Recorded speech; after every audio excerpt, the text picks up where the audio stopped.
Hello again.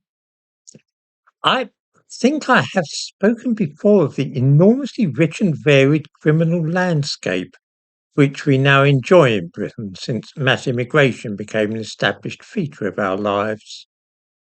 Just like the introduction of exotic foreign cuisine, from Indian restaurants to the bushmeat on sale in Hackney's Ridley Road Market, our tastes in food have been vastly enlarged beyond the dull and parochial meals which were once a staple of this island, the meat and two veg, followed by stodgy puddings, which we all remember from our childhoods.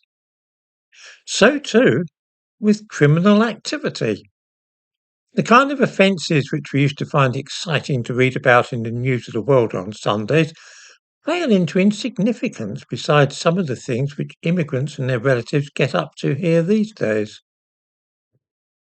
Acid throwing, pouring petrol over people and setting them on fire, stabbing rampages, vehicular homicide. It all makes our traditional criminal activity look very tame. Even with this dazzling new array of unusual offences, though, every so often comes a crime committed by a foreigner which stands out as being positively inspired. So it was that when Albanian Lyridon Castrati crashed into a police car up in the Scottish town of Paisley, the tactful thing might have been to apologise profusely and hope that the officers in the car were not too irritated at having their vehicle wrecked. Ah, these excitable foreigners. Instead of trying to smooth things over, Castrati was so annoyed by being asked a series of intrusive questions such as, "Is this your car?" and "Are you properly insured?" that he went to the boot of the car and removed a chainsaw, which he then started up.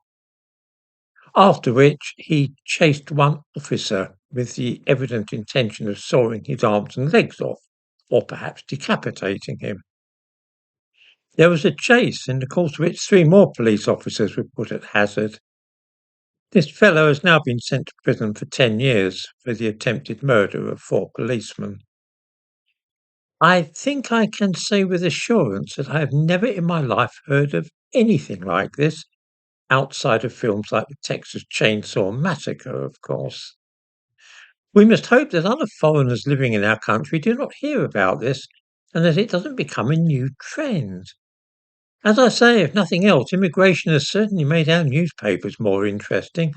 One cannot imagine reading about something of this kind on the streets of Britain 30 years ago.